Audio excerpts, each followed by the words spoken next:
to the Open Fire Podcast, the home of frank, honest and thoughtful conversation about fire safety, the construction industry and the ethics therein.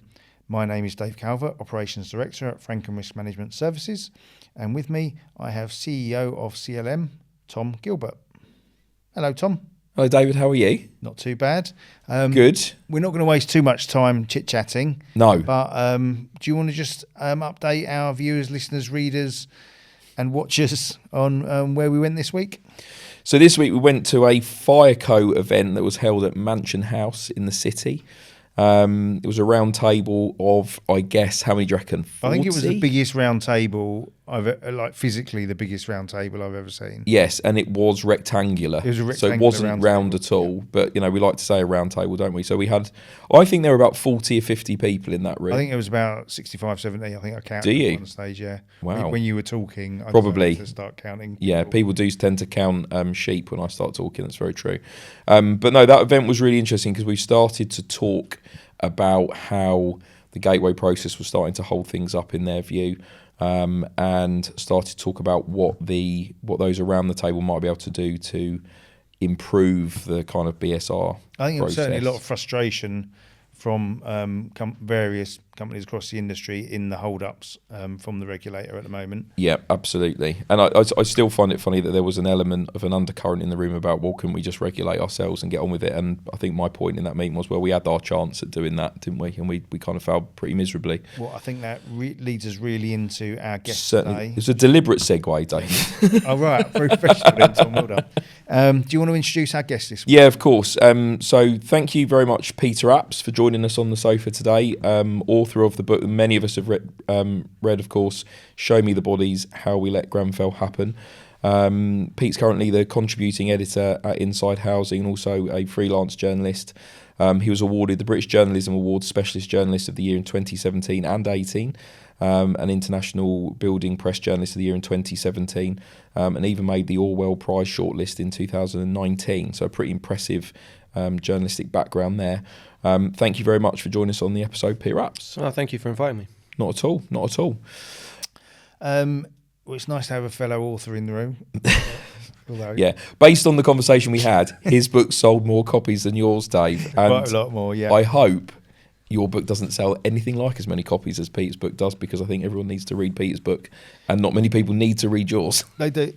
Peter, it's obviously quite a subject, huge subject, which we're going to delve into as we go. But just to sort of start us off, can you describe what were the most challenging aspects of researching and writing a book, such a sensitive book, about such a tragic event like the Grenfell tragedy? Yeah, look, I mean, undoubtedly the hardest bits to write are the bits that involve people and their suffering and their individual stories. But by the time I started writing the book, I'd become quite familiar with the technical aspects of this story and the various failures that led us to the Grenfell Tower fire. But I think both personally, when you kind of get involved in the detail of what actually happened to people in the tower, it's a tough subject. But I think also then you kind of feel a weight of responsibility to do those stories justice, to get them right, to make sure you're not adding to anyone's trauma by interviewing them about it and all that sort of thing. So, I mean, anyone who's studied the evidence of the night of the fire will know how horrible that the experiences of people who both survived and died in the fire were, and asking anyone to go back to that and put it into the public domain is a tough thing to do for them, but then also for you as the writer, because you want to make sure it's done properly. Yeah, absolutely. What were some of the most shocking revelations, do you think, that you uncovered or that you stumbled across while you were researching your book? Yeah, I mean, look, I don't want to take credit for things that aren't mine. I mean, a lot of the most shocking material, my role was more to kind of interpret and broadcast that from the inquiry process. I'm not going to pretend that I was sort of being leaked all these secret emails and so on. But I mean, I think what was most shocking for me was I think I kind of went into this story with an assumption that people have been careless, that people have maybe been incompetent, that people have made silly mistakes. What I wasn't expecting was that people knew full well what these materials were going to do in a fire, the impact that they were going to have, and went ahead and did it anyway. Yeah. I didn't expect there to be that level of knowledge. And so I think the one that I would pull out is there was an internal briefing which went to the manufacturer of the cladding company Arconic in 2007. So this is 10 years before Grenfell. And he'd been to a conference in Norway, and he'd heard a presentation about the danger of this material, because it's, for listeners who aren't familiar, we talk about aluminium composite material. It's two very thin sheets of aluminium held together with polyethylene. Now that polyethylene that's in the middle is essentially petrol. Chemically speaking, it's the same. And so at this conference, he saw a presentation which explained that and said, using this on a building is like sticking a fuel tanker to the outside of people's homes. And so he wrote a memo for his boss in which he speculated about the potential for a fire in a building clad with their product, killing 70 to 80 people. And openly discussing that at a senior level within this company 10 years before Grenfell. Wow. And yet it stays on the market. Not only does it stay on the market, but they're deliberately pushing it, deliberately trying to work the regulations and the certification process to keep it there, deliberately targeting high-rise building projects. And so that level of knowledge that we know that people might die as a result of this was pretty chilling. Yes. To think that people, can sit in a boardroom, go to work in the morning, do what to all intents and purposes is a normal job, but have that kind of lack of concern for the lives of their fellow human beings, basically. Yeah. I think it was it's a beautifully written book, Peter. You balance the human stories and the human tragedies very well with the technical aspects of them, and you do go quite deep into the technical aspects. You've given us an example there, but given the extensive timeline that the lead up to Grenfell and the multitude of stakeholders involved, and the lapses and errors along the way, can you just... And your book does a beautiful job of pinpointing the various failures and opportunities that were missed through certainly the decade leading up to it, but indicating that the seeds were sown sometime before that. Can you give us an idea of you mentioned Arconic, but the other sort of organisations that failed to address parts of in the lead up, the failures that led up to it? Sure. I think the biggest organisation you'd have to say in terms of a long period of time is the UK government. It was 1991 when there was the first major cladding fire in the UK at a building in Knowsley in Merseyside. And it was plastic cladding panels. It spread very rapidly over 11 stories. And what's particularly significant about that is that was a building where the government was piloting the use of overcladding. So it was being funded by the UK Treasury in order to assess how easy it is to overclad a pre-existing concrete building. And they learned a very good, in some respects, it was a really good pilot because they found out exactly what the risk is there. If you use combustible plastics, you completely undo all of the fire protection in the building. But what they didn't do was tighten regulations, say to industry, you can only use non-combustible cladding products, have an open discussion about the risks. Instead, there's a handwritten memo, which is actually something I did discover, which says effectively that the government press office was going to play down the consequences of the fire. And that started in 1991 and it continued throughout the 1990s. Large-scale testing of cladding products. They can see that it's dangerous. They can see that the official standards are letting these products onto the market, and they carry on. Parliamentary Select Committee in 1999. In 2001, they even specifically test, again, paid for government tests on a wide range of widely available cladding products, including the exact material that is later used on Grenfell Tower. When they tested that material, it's a 30-minute test. They had to stop it after around 8 minutes because flames were going 8 or 9 meters above the top of the test rig, and they were worried about the safety of people present. And they knew at that point this stuff is being used in the UK, sold for use on high-rise buildings, is being installed on people's homes. No one's checking for the safety of it. If a fire starts in one of these buildings, we're going to tell people to stay put. We've got no sprinklers, no fire alarms. And they went ahead and didn't stop that. I mean, and they had every opportunity to. You know, in some ways, the British government functioned quite well, weirdly, because it was identifying these risks, which is quite proactive. But what it wasn't doing is changing regulations to do anything about it. And it's pretty clear from the evidence that the reason they didn't is because they knew that lifting regulations would drive certain products out of the market. If you say no more class 0, people who've got, and I don't want to kind of delve into too technical language, but people who are happily selling their Euro class C, D and E products, making lots of money out of it, are no longer going to be able to access the market. And the UK governments, throughout this whole period, the one thing they don't want to do is disrupt access to markets. So they prioritise that above human lives.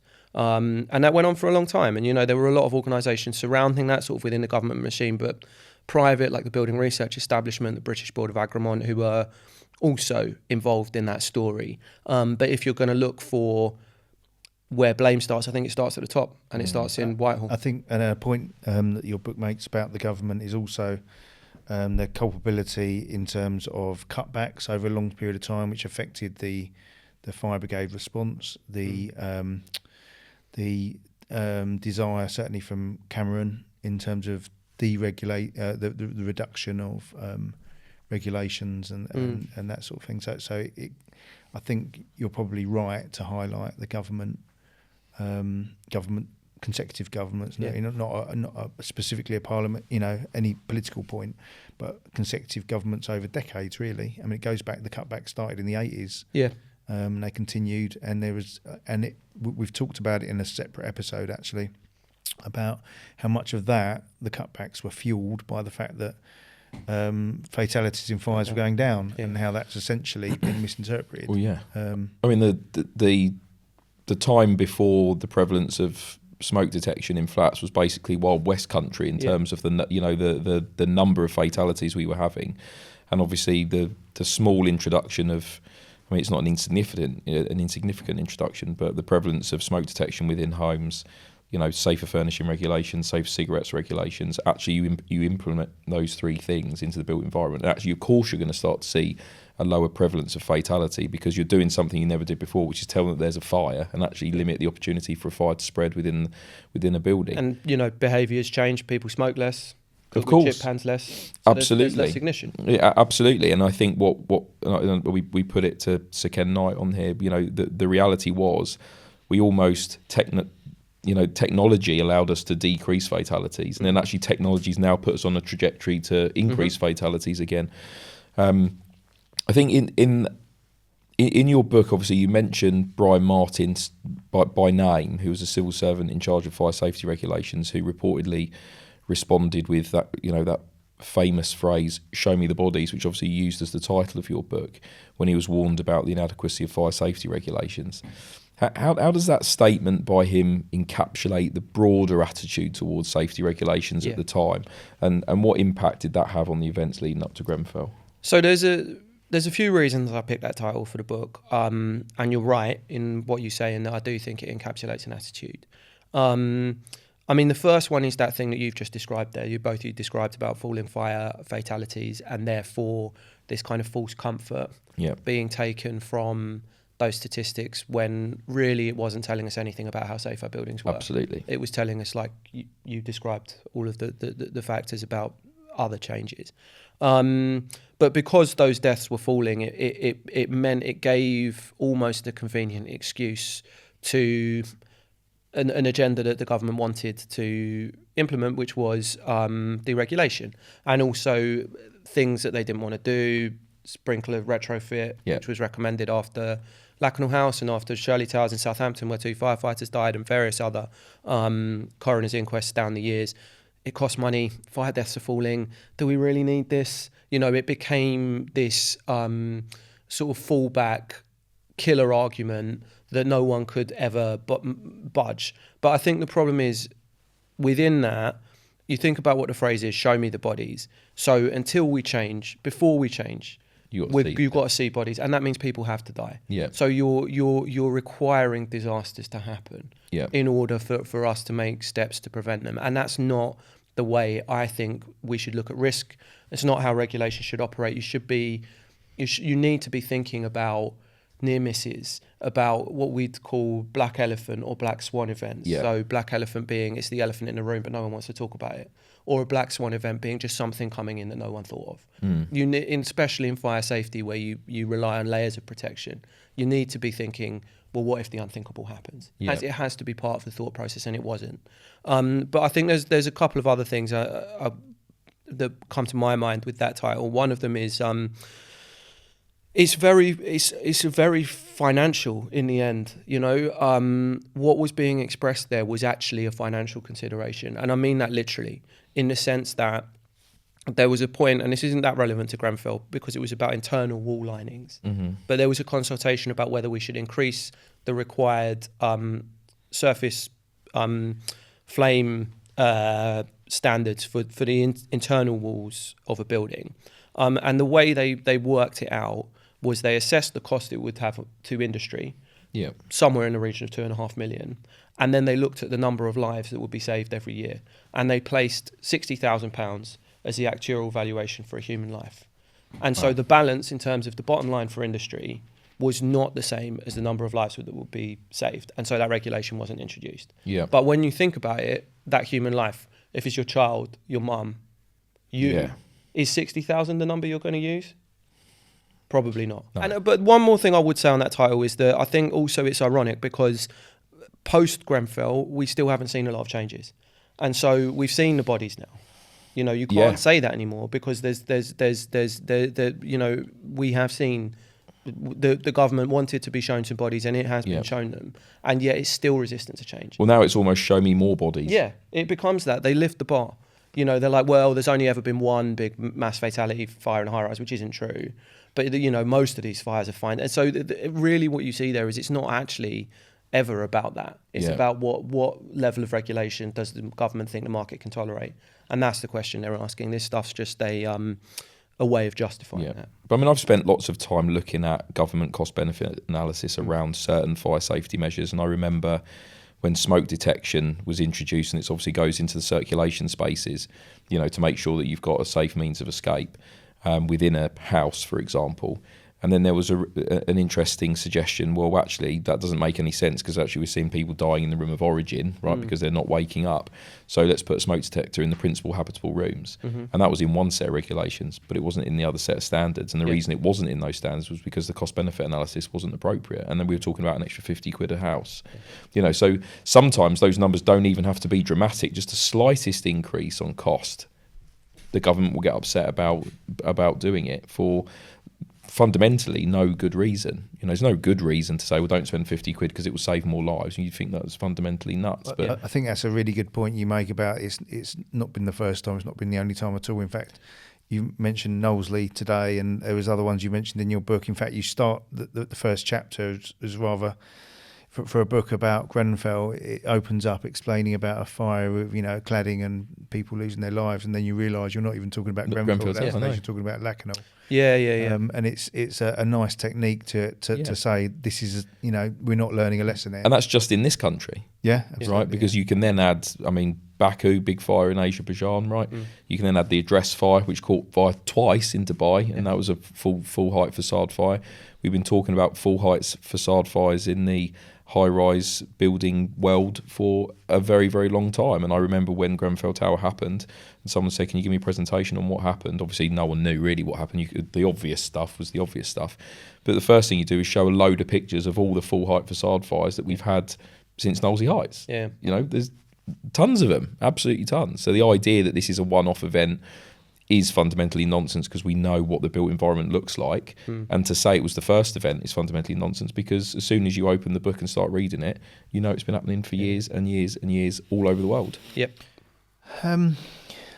So, Peter, you describe you said earlier about the pure solid petrol was basically put on the side of these buildings.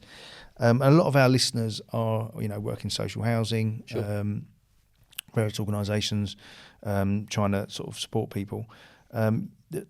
The organisation, the KCTMO, Kensington Chelsea TMO, which was specifically set up for managing of, I think it was 9,000 buildings. and obviously you paint a damning picture of that in your book. Can you maybe give us an idea of the decision-making process within that organisation, and probably within Kensington above that, that sort of led to Arconic and Rainabond and these sort of materials being put on the building? From a learning point of view, where were the lapses that people listening to this can think, actually, I have a role to play and I could stop that happening again if it comes across my desk? Well, yeah, I mean, it's interesting. I think, in terms of the choice of the cladding, one of the things that the Grenfell Tower Inquiry report, which was out at the start of last month, said was that the decision to clad Grenfell Tower was always about aesthetics. We've always said it was about improving the appearance of the building and improving its thermal efficiency. And the conclusion of the inquiry is actually no, it was just about aesthetics. They never had any evidence to say that Grenfell's thermal efficiency was so poor it needed to be. I think you actually say that there was all kinds of problems inside, like damp and mould and right. And the building didn't really get that much better in those regards after the cladding was added. So this wasn't something that was being done to improve lives for people inside Grenfell Tower. It was being done because they wanted essentially to take a nice photo of their new school, and they wanted a nice shiny tower next to it. That's really what was going on. So you started from a position of doing something with the wrong motivations, and that actually has significant consequences down the line, because some of the things that made this fire as bad as it was come straight from an aesthetic concern. Yeah. So the crown on the top of the building, most cladding fires, you just mentioned a few sort of worldwide, most of them go up in a straight line and then they hit the top of the building and they burn out because they run out of fuel. Yeah. At Grenfell, it obviously goes round the building laterally, and the primary reason for that is because they stuck this crown on the top of the building to give it an extra architectural flourish. It had no value beyond that, and once the fire hit that bit, it ignited it and took it round the top of the building. And the type of cladding panels used were cassette shape, which, I'm not going to go into too much technical detail, but they are much worse in terms of fire safety. Mm-hmm. And again, that's done... You do go into that in the book, yeah. But that's done again for the sole reason those cassette panels are used is for aesthetics. They were worried that if you had screws in the cladding system, it's going to start getting a bit rusty, and they just they preferred this kind of smooth, sleek finish. And so they were thinking... at all these points, not about what's good for the people who live in the building, but how do we get a good photo shoot at the end of this? Really, I'm sorry to say it in such cynical terms, but that is what was going on. I think project manager during the job for KCTMO, you just mentioned the Lacknell House fire. She had was referred to as her Lacknell moment. She misspelled it. It was why we say Lacknell. She put down in an email, she went to a conference and she'd heard about Lacknell House and the fire spreading via external fire panels. And so she emailed the construction team and said, I've just had a Lacknell moment. Are we using safe cladding products on Grenfell Tower? And no one ever replied to her, but she never chased it up. So she just allowed that question to disappear. So I guess one lesson is, if you're the client on a job like this, then, and don't fully understand something, you're a little bit nervous about what the project team are doing and the decisions they're making, you don't think they're taking fire safety seriously enough, then ask the questions. You've got butterflies in your stomach, chase it up. I think, though, the real failures for KCTMO and RBKC aren't about the cladding. It was other people's mistakes that led to that cladding being used. For RBKC, KCTMO, there's lots of failures. I'll talk about lots and lots of failures for them, but the one that really, really matters in terms of this fire being not just the walls of a building burning and some people losing possessions, but being a mass fatality fire, is the fire door self-closes. Because as hopefully everyone listening to this podcast knows, if you open a fire door, it should swing shut by itself. You can't rely on a person fleeing a flat in the middle of an emergency to remember to shut the door behind them. At Grenfell, I think, according to the report, something like 77 of 120 flats had broken or missing self-closing devices. I think they had an engineer going around taking them off. Literally taking them out. Yeah, they were. It was a manufacturing fault. The screws which held in it was an internal door self-closer Perco device, and the screws which held it in place were too short, so the weight of the door would pull it out. Yeah. And they knew that from 2011 onwards. Could have fixed it, didn't. And so what that meant was, on the night of the fire, when fires started in individual flats, the smoke goes straight into the communal area through the open front door. Yeah. And that's why when the other people in the building wake up, they open their front door, and instead of seeing a smoke-free communal area, which is what they should have seen in a stay-put building, they see a wall of black smoke, which is acidic, irritant, You breathe in just a second of that and you're going to be vomiting. Your eyes are going to be streaming. And so people shut their doors, and especially if they've got children or disabilities or asthma, you're not going to go out into that environment. No. And that decision, KCTMO and RBKC had so many warnings. They had previous fires where that had been a problem. They had enforcement notices from the London Fire Brigade. They had a deficiency notice from the London Fire Brigade specifically covering Grenfell Tower, saying you need to fix the self-closing devices. It was raised in risk assessments. It was discussed at a senior level in their scrutiny committee, and the only reason they didn't do it was cost. They wanted to save money. They went around and asked other social landlords, are you fixing all of the self-closing devices in your flat entrance doors? And other people said, no, that's not really something we're doing. And they said, well, why would we bother spending money on it then? But it's a fundamental, if you're involved in fire safety management at any level, you should know that fire door needs to self-close. Yeah. So yeah, I mean, that's a really critical bit of negligence there. And very direct and very tragic consequences on the night of fire. One of the points in your book, and it's probably one of the most striking points, obviously, is this deregulation, right, which we've talked about a lot on the show before. How can you sort of discuss how successive government's policies on deregulation, particularly under the leadership of what would have been then David Cameron, contributed to the conditions that made Grenfell Tower possible? Yeah, so I mean, the deregulation story does go back further than Cameron, as you know. I mean, it probably starts with Thatcher sort of ripping up 300 pages of building regulations and replacing them with just the headline standards that we have today. But with Cameron, it kind of took on a new life. Everyone remembers Cameron for austerity, but deregulation was the other kind of part of his economic theory. So, remove rules and regulations on industry, and then they will spend more money in the economy, and the economy will grow and everyone will be happy, is the theory. But the problem was they introduced a rule initially called 1 in, 1 out, and then it increased to 1 in, 2 out and 1 in, 3 out. And what that meant is cost benefits analysis, like we talked about earlier in the episode, have to be done for every new burden on industry, which a new rule is going to represent. And then you have to remove under 1 in, 1 out exactly that amount by cutting other regulations. 1 in, 2 out, double that amount, etc. In fire safety, that's really difficult, because if you want to bring in a new rule, where do you start cutting? Well, yeah. Do you take away our smoke alarms? Do you take away fire blankets from care homes? What's it going to be? Yeah. And so it was effectively a ban on new regulations covering fire safety. Yeah. And that was a particular problem because after the Lakanal House fire, which we talked about before, the government was told you need to review regulations with particular regard to the risk of external fire spread. We're using materials on buildings which are dangerous. You've got to do something about that. And they should have done that. And the reason they didn't do that is because they knew as soon as they started doing that review, they were going to need to introduce new regulations. And then the 1 in, 1 out rule was going to stop them. So they never did. And it was the clearest, most obvious warning. And it would have come in time.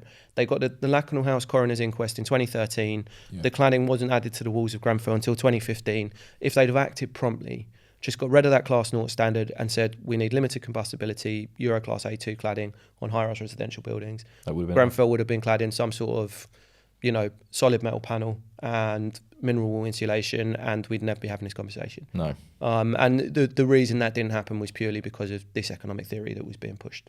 Yeah. Well, as well as we alluded to earlier, as well as the deregulation, there was the issue of the cutbacks. And there's an interesting quote from your book, where Boris Johnson, when he was the mayor of London, he was being quizzed on these cutbacks by a London Assembly member, and he basically told him to get stuffed. Yeah.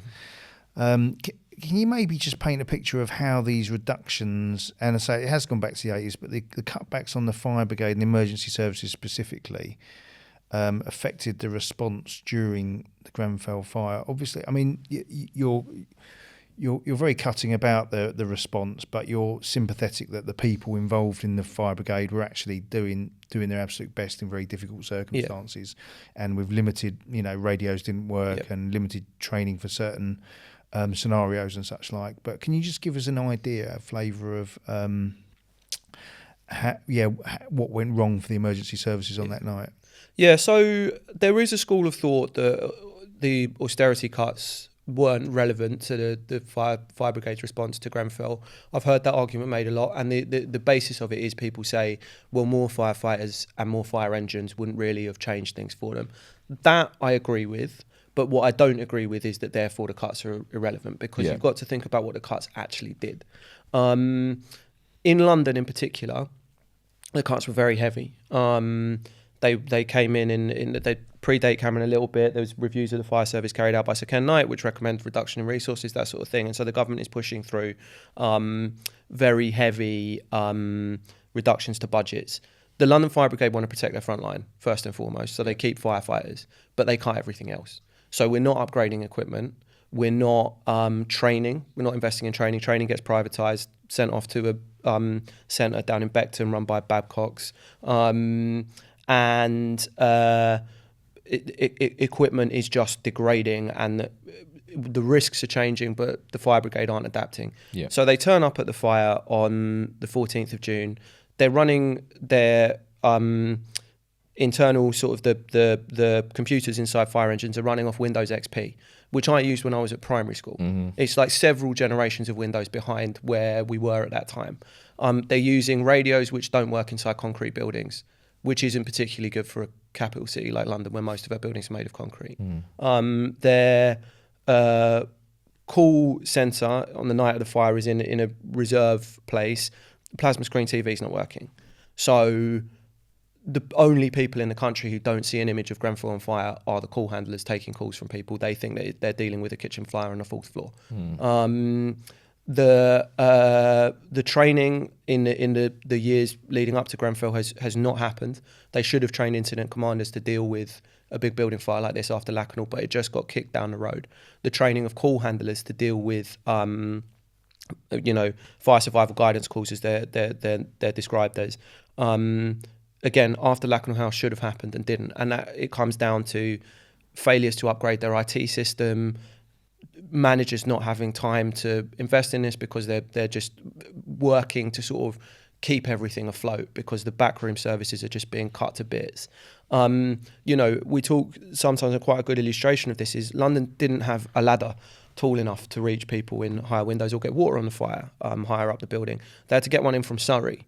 And Surrey had one because they got people off roller coasters at Thorpe Park. Why doesn't London have that? London has so many high-rise buildings. I don't know, I think it's something like 60 or 70% of the whole country's high-rise buildings are in London.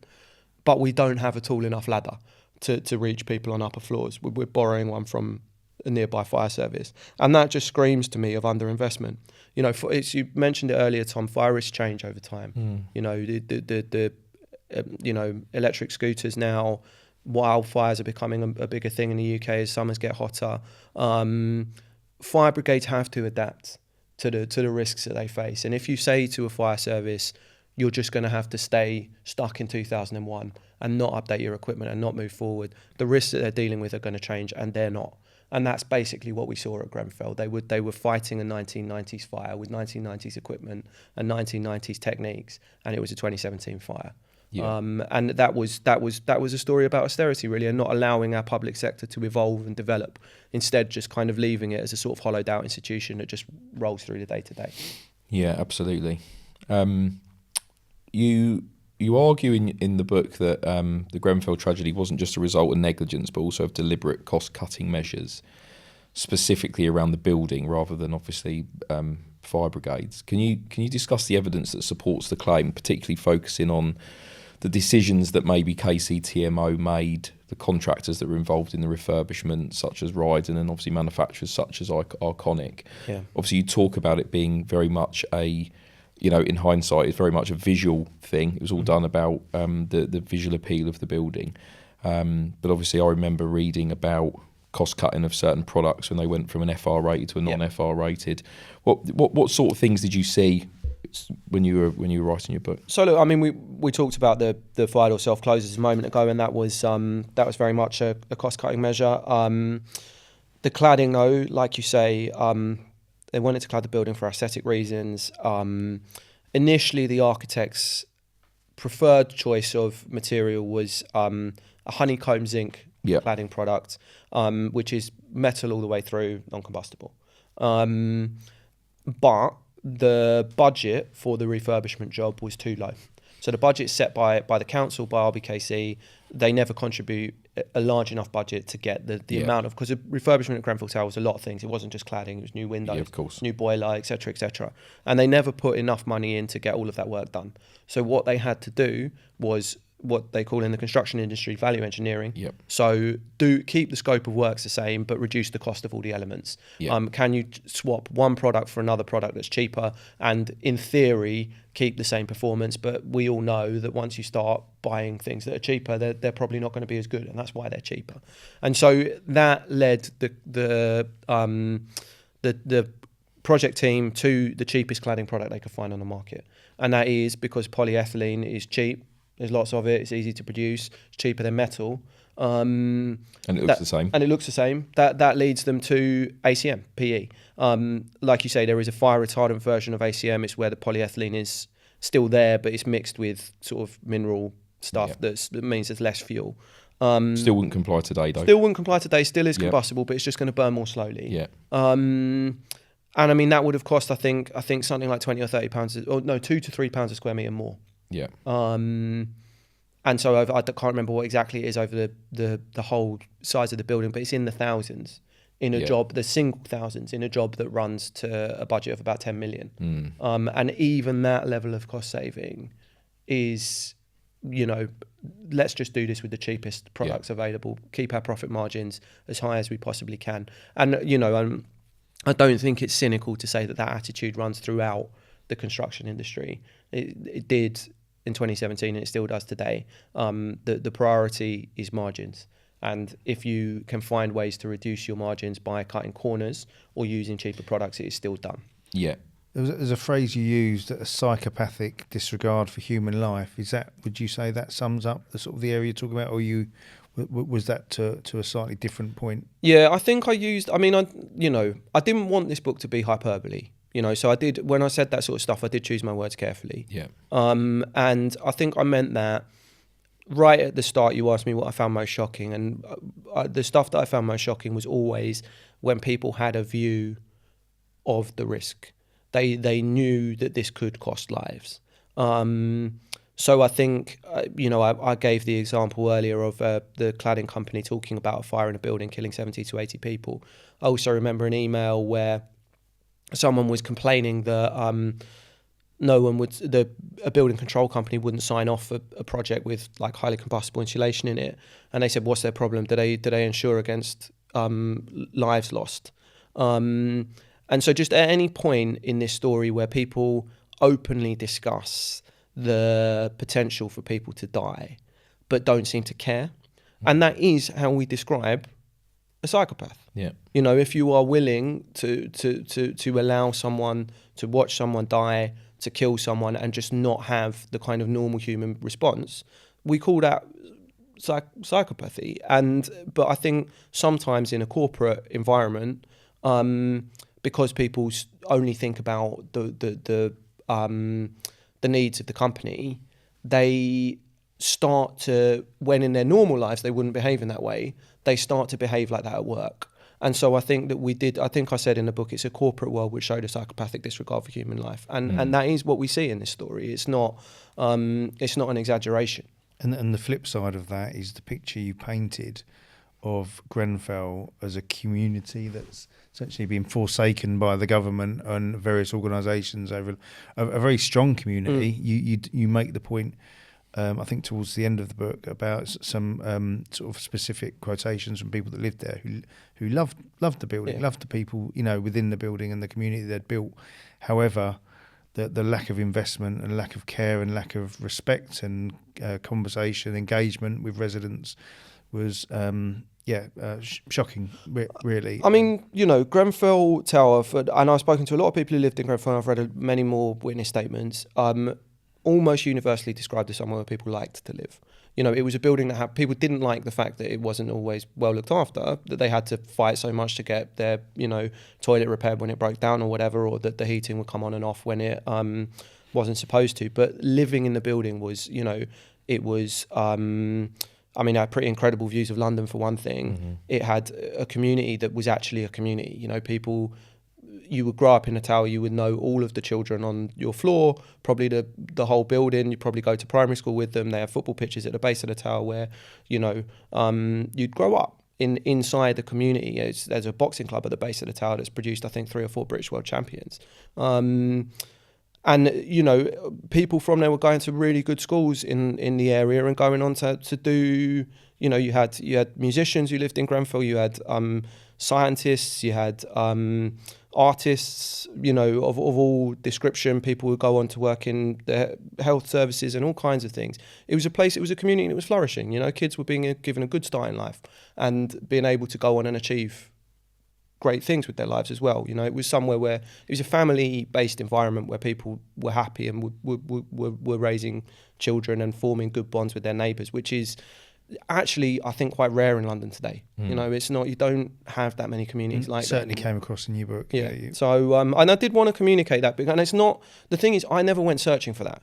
It's not like I came with a pre-existing view of saying, I want to give this impression about Grenfell Tower. But as soon as you ask someone, what was it like living in Grenfell, all of that stuff just starts spilling out of them. Sure. But I think that's it's something that's made it even harder for the people who survived the fire, and that they lost that community as well. The community's gone; it's been dispersed. So yeah, I mean, it's just one of the many additional tragedies. I think when your book was released, and I think when you started to write about things, and when Dame Judith Hackett started to talk about an industry that I'd been in for 25-ish years, my entire professional working life, I think a lot of the things that you've said and a lot of things that Dame Judith had didn't really resonate with me as an individual working in that environment. And I think I always found it difficult to believe that there were people that worked in the industry that were genuinely all about the money, genuinely psychopathic in their approach, who would genuinely peddle products that they knew to be dangerous, that there was a government that knew about these products and had known about them for 30 years. And actually, I always naturally pushed against the sort of stuff that you were writing and the stuff that Dame Judith Hackett was saying about an industry I'd been in for such a long time. And I think until I read your book, I didn't realise that actually I was one of the lucky ones who'd been working around people who didn't behave like that. Yeah. And actually, maybe they did, but I didn't see it. And I think that's one of the things that's resonated with me most. And I've said to Dave a lot on this show, as we get older and we get a little bit more mature and we stop looking at what we know and start looking at what other people know, that's the thing that's really resonated with me, is the fact that the industry actually was rotten. And probably to some extent will continue to be rotten. And there is an awful lot of work that needs to be done. And I think a lot of the things that I'm seeing now, particularly around the new BSR process and the forceful pushback against that regulator, and the talk about how that regulator is not built and set up properly to deliver what we, the construction industry, need to do, completely failing to realise that all of that process has been set up to stop the stuff that has happened and has consistently happened for 35 years. And, as we said at the beginning, around this approach where the industry is so annoyed that Gateway 2, for example, takes so long to get through, well, let us just govern ourselves. And you say, well, you can't. And, I want to replace 100 doors in a building. You say, well, no, you've got to go through Gateway 2. And immediately people say, well, I'm only replacing fire doors, what's the problem? And you say, you've only got to look at Grenfell Tower and realise that 77 door closers were taken off a door, and actually that creates a massive problem. So actually it makes perfect sense that you'd need to go to a regulator. I'm going to remove 100 doors. I've considered all of the risks that's going to present, and this is what I'm going to do about it. Yeah. And I think just that one element of fire door change-outs in high-rise blocks of flats, you can circle that back straight away to the Grenfell Tower disaster, to that one element of fire doors not working properly because they took the door closers off and didn't change them. Very simple, cheap solution. Yeah, and you can see immediately why that Gateway 2 process has to be set up to do something that people believe to be a problem to the industry. I can't change my fire doors. Well, mate, you've known about that for 10 years. You know, what's 8 weeks going to do? So I think, in a way, I would implore people to read this book. Oh, because it's so important. I would say it's almost like if you're coming into the fire industry or the construction industry, read this book. I think a really pertinent point that for Peter that it kind of finishes on is the fact that for the survivors, for the Grenfell survivors, these struggles are ongoing. Yeah, they're suffering, still having to battle against inadequate housing, mental health issues, broken promises. I just wonder if you'd sort of like to send a message out to perhaps the government and the powers that be, that, you know, on behalf of the people that you... Yeah. I mean, look, I think, you know, obviously the when you talk about the Grenfell community, there's so many people. It's kind of hard to draw like common things together. But one thing that all of them want to see is justice. That's you know, by which they mean, I think, that the people who did this being sent to prison. You know, not just fines and lessons learned and inquiries and that sort of thing. And they're being made to wait far too long for that. You know, it's I think current estimate is 2026 for charges to be brought, which would take us into trials starting in mid-2027. You could see those trials being very complicated, maybe not running all at the same time. Yep. So a legal process that probably might take 5 years. So you're now talking 15 years after Grenfell before you get what you might call justice. And that stops people just moving on with their lives. You know, people are, you know, these are just normal people living normal lives. They've got work, they've got education, they've got children to raise, they've got illness, all of the other things that just happen in your life over a 15-year period. But they're not able to let this rest and move forward because they still feel that justice hasn't been served. And so I think that the you know, that's the most important thing. But there are others as well. I mean, you know, there's so many changes we haven't made yet, you know, around building evacuation in particular. And I think for people who lost, for example, disabled family members, to sort of think we still haven't put changes in place to deal with what would you do to give someone who lives in a high-rise building with disabilities the best possible chance of surviving if a fire did get out of control in their block. And we haven't answered that question. That's very, very hard for people who saw their family members die in those circumstances to know that we haven't, because I think it means they feel that the loss of their loved one hasn't counted for anything if there was no change as a result of it. And, you know, yeah, I mean, I think it's, you know, people are dealing with the trauma. They're dealing with, you know, there's people who live close to the tower that are dealing with physical health ailments as well, having breathed in a lot of the smoke and being surrounded by the debris for days afterwards. And, you know, the care that was owed to that community, I think, after what happened hasn't really been fulfilled. You know, to access the kind of mental health services, you have to kind of constantly prove your trauma, is what people say. And I just think it should be no questions asked, really. You know, if you're a Grenfell survivor or you're a survivor in the community, you are owed that support by the British state because they're the ones that did it to you. Yeah. So yeah, I mean, I think that there should be a lot more done. It should be a much higher priority for government, I think. Asking, not just providing things to that community, but asking them what they need and then delivering it. I say that's really interesting, Peter. Just to give you a sort of slightly separate plug, both myself and Tom follow Peter at your Substack. That's the right word, isn't it? Substack. It is. He didn't know what YouTube was when we started this whole process, for the record.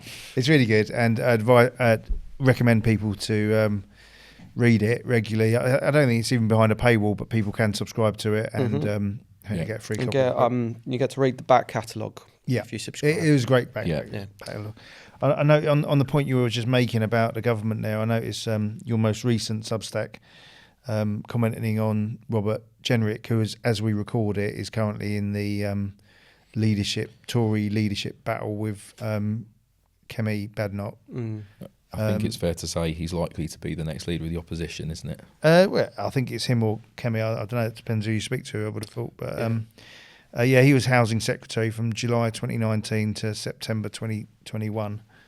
And I think, judging from your Substack, one of the longest serving housing ministers we've ever had. Probably. Yeah, he would be. Let's be fair. Ironically enough, one of the longest serving, but probably the least effective number of achievements to show for it. Yeah. I mean, he did. As I set out in that post, he got a lot wrong in terms of because he came in at this point when it was we were kind of just in the foothills really of this big crisis of people not being able to sell their flats if they can't prove that the building is completely non-combustible on the outside.